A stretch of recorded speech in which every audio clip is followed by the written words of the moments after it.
नमस्कार दोस्तों, स्वागत है आपका हमारे channel target for IAS and MPSC with के। आज है 23 मार्च 2023 और हम लोग डिस्कस करने वाले हैं आज का मध्य प्रदेश का करंट अफेयर। लगातार ट्रैवल के क्षेत्र में आप देखेंगे मध्य प्रदेश में काफ़ी नए नित नए जो आयाम है वह छुए जा रहे हैं। और इसी क्रम में आप देखेंगे कि ET travel and tourism award है दोस्तों, जो कि मध्य प्रदेश को किस प्रकार के टूरिज्म के क्षेत्र के लिए दिया गया है। जैसा कि आप देखेंगे टूरिज्म में भी कई सारे पार्ट होते हैं, किस तरीके के टूरिज्म के लिए यह अवार्ड दिया गया है, तो इसको हम यहाँ पर देखेंगे आज के इस करंट अफेयर में। तो चलिए शुरू करते हैं हमारा वीडियो। बहुत बहुत स्वागत है आज के इस करंट अफेयर में आप सभी लोगों का। तो देखते हैं, हमारा पहला क्वेश्चन है, किसके द्वारा वर्ल्ड कप शूटिंग प्रतियोगिता का शुभारंभ किया गया। मैंने आपको बताया था लगातार मध्य प्रदेश में इस तरीके के आयोजन हो रहे हैं। जैसे कि आप देखेंगे 17वें खेलों का भी आयोजन मध्य प्रदेश में किया गया था।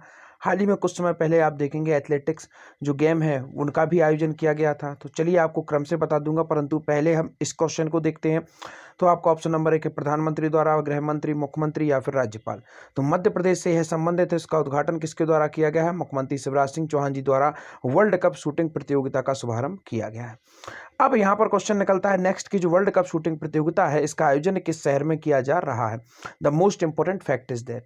अब आपको याद रखना है, मैंने हमेशा आप लोगों को बताया था मध्य प्रदेश में जब भी मैं खेल की बात करता हूँ पूरी की पूरी अकेडमियाँ होती हैं जो, उन सबको मैं क्रम से आप लोगों को समझा देता हूँ कि कौन सी अकेडमी कहाँ पर स्थित है।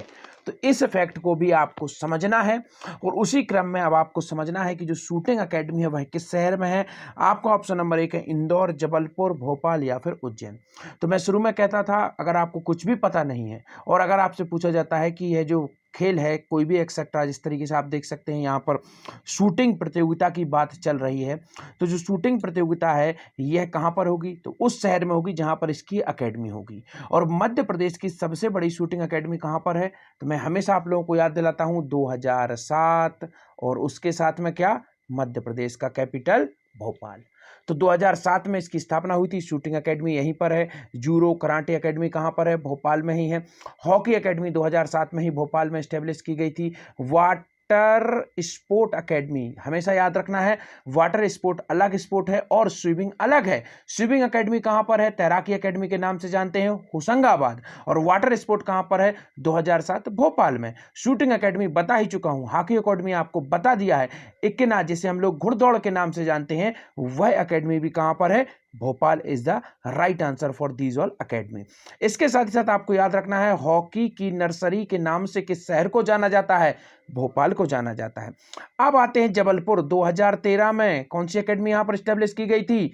आपकी की गई थी जो धनुष एकेडमी है। आपको समझना चाहिए जो धनुष बाण होता है उसका तीरंदाजी एकेडमी के नाम से जानते हैं। तो यह कहां पर स्टेब्लिश की गई? 2013 जबलपुर में की गई थी। इसके साथ ही साथ आपको याद रखना है दोस्तों टेबल टेनिस जो देखेंगे वह कहां पर है? यहीं पर है एकेडमी। इसके साथ ही साथ आपको याद रखना है दोस्तों इंदौर को खेल राजधानी के नाम से भी जाना जाता है। और खेल पत्रिका हलचल जिसकी शुरुआत हुई थी 1915 में, कहां से निकाली गई थी? इंदौर से ही निकाली गई थी। अब आते हैं सीधे हम 2018 पर, और मध्य प्रदेश का राजकीय खेल जिसको हम लिंक करेंगे उज्जैन से। मध्य प्रदेश का राजकीय खेल क्या है? मध्य प्रदेश का राजकीय खेल है मलखंभ। और 2018 में इस जो एकेडमी है उसकी शुरुआत कहां पर की गई थी? उज्जैन में की गई थी। तो इस फैक्ट को भी आपको याद रखना है जो कि अत्यंत ही इंपॉर्टेंट हो जाता है। अगर आप इसको इतने अच्छे तरीके से नहीं समझेंगे तो आप कभी भी किसी भी क्वेश्चन का सही आंसर नहीं दे पाएंगे। आपको जो डॉट्स हैं उनको लिंक करना है एक दूसरे से, and you can easily give the answer. That is most valuable and important thing, you should remember that. तो आगे बढ़ते हैं, देखते हैं खेलों के बिना जिंदगी अधूरी। भोपाल को खेल हब बनाकर रहेंगे मुख्यमंत्री शिवराज सिंह चौहान ने कहा, और वर्ल्ड कप शूटिंग प्रतियोगिता का किया शुभारंभ। अब यहां पर आपको याद रखना है दोस्तों कि जो वर्ल्ड कप शूटिंग प्रतियोगिता का कहां पर किया गया? भोपाल में, क्योंकि एकेडमी थी। अभी हाल ही में आपने देखा होगा जो हमारी एथलेटिक्स एकेडमी है उसका भी कहां पर स्थान है दोस्तों? भोपाल में स्टेब्लिश की गई थी। कब की गई थी? 2016 में की गई थी। और वर्ल्ड एथलेटिक्स चैंपियनशिप का आयोजन कहां पर किया गया था? हाल ही में भोपाल में ही किया गया था। तो इसको भी याद रखना है। अब देख लेते हैं कुछ इंपोर्टेंट फैक्ट, जैसे कि प्रवासी भारतीय सम्मेलन का आयोजन कहां पर किया गया था? इंदौर में किया गया था। 17वें नंबर का था, इसको याद रखना है। इसके साथ ही साथ खेलो इंडिया गेम का आयोजन मध्य प्रदेश के कितने शहरों में किया गया था? 8 शहरों में किया गया था दोस्तों। कितने शहरों में? 8 शहरों में मध्य प्रदेश के खेलो इंडिया गेम का आयोजन किया गया था। तो इसको भी आपको समझना है, जो कि मोस्ट इंपॉर्टेंट हो जाता है। अब बढ़ते हैं आगे। श्रीमती जोधैया बाई किस जनजातीय कला से संबंधित हैं? आपका ऑप्शन नंबर 1 है बेंगा, सहरिया, गोंड या फिर भील। इसका राइट आंसर है आपका ऑप्शन नंबर 1 बेंगा जनजाति से संबंधित है श्रीमती जोधैया बाई। हाल ही में इनको पद्मश्री दिया गया था। अब यह चर्चा में क्यों थी? क्योंकि अब पद्मश्री की घोषणा पहले हो जाती है, परंतु प्रदान अभी किया गया, तो इसे हमें याद रखना है। श्रीमती जो राष्ट्रपति द्रौपदी हमारी मुर्मू है, राष्ट्रपति हैं, इनके द्वारा क्या किया गया दोस्तों? कला के क्षेत्र में विशिष्ट योगदान के लिए इन्हें जोधैया बाई को यह अवार्ड दिया गया। 2023 के लिए पद्मश्री अवार्ड दिया गया। उमरिया जिले से यह संबंधित है। अब बात करते हैं, बात हुई है जोधैया बाई की, तो यहां पर देखते हैं बेगा जनजाति से संबंधित कुछ इंपॉर्टेंट फैक्ट।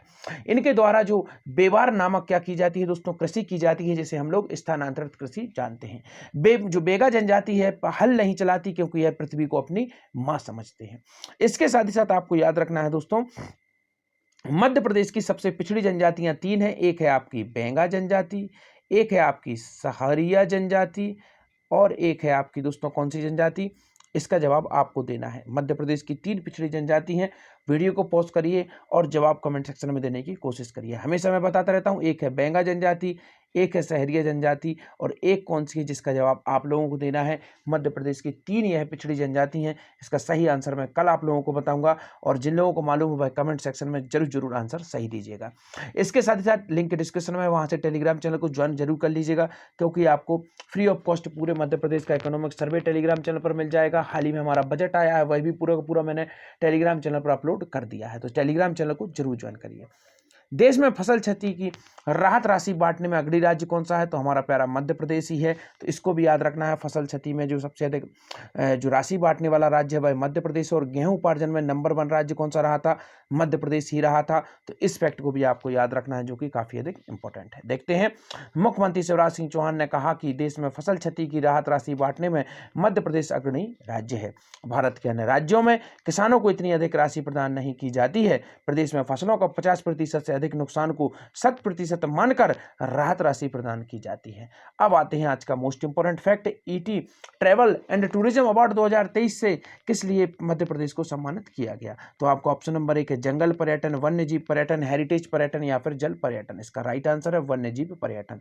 आपको मालूम है मध्य प्रदेश में लगातार वन्यजीव की एक विरासत है, काफी बड़ी मात्रा में वन्यजीवों की जो विविधता है वह मध्य प्रदेश में है। और हाल ही में आपने देखा होगा, नामीबिया से 8 चीते मध्य प्रदेश में छोड़े गए थे। कब छोड़े गए थे?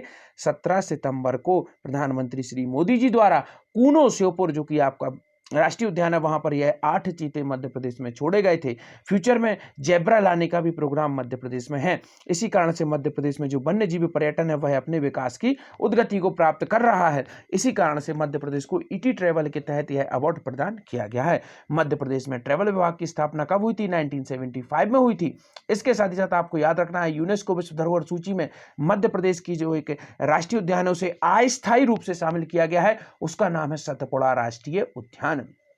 इस फैक्ट को भी आपको याद रखना है। तो चलिए आगे बढ़ते हैं। हाल ही में ET travel and tourism award 2023 में प्रदेश को वन्यजीव पर्यटन को बढ़ावा देने के लिए किए जा रहे प्रयासों के लिए best state promoting wildlife tourism का अवार्ड प्रदान किया गया है। आज के आपके क्वेश्चन है, नवीन तहसील बांदरी किस जिले से संबंधित है? कुंडलपुर छिद्र क्षेत्र और जागेश्वर नाथ सिद्ध क्षेत्र किस जिले से संबंधित है? धन्यवाद दोस्तों।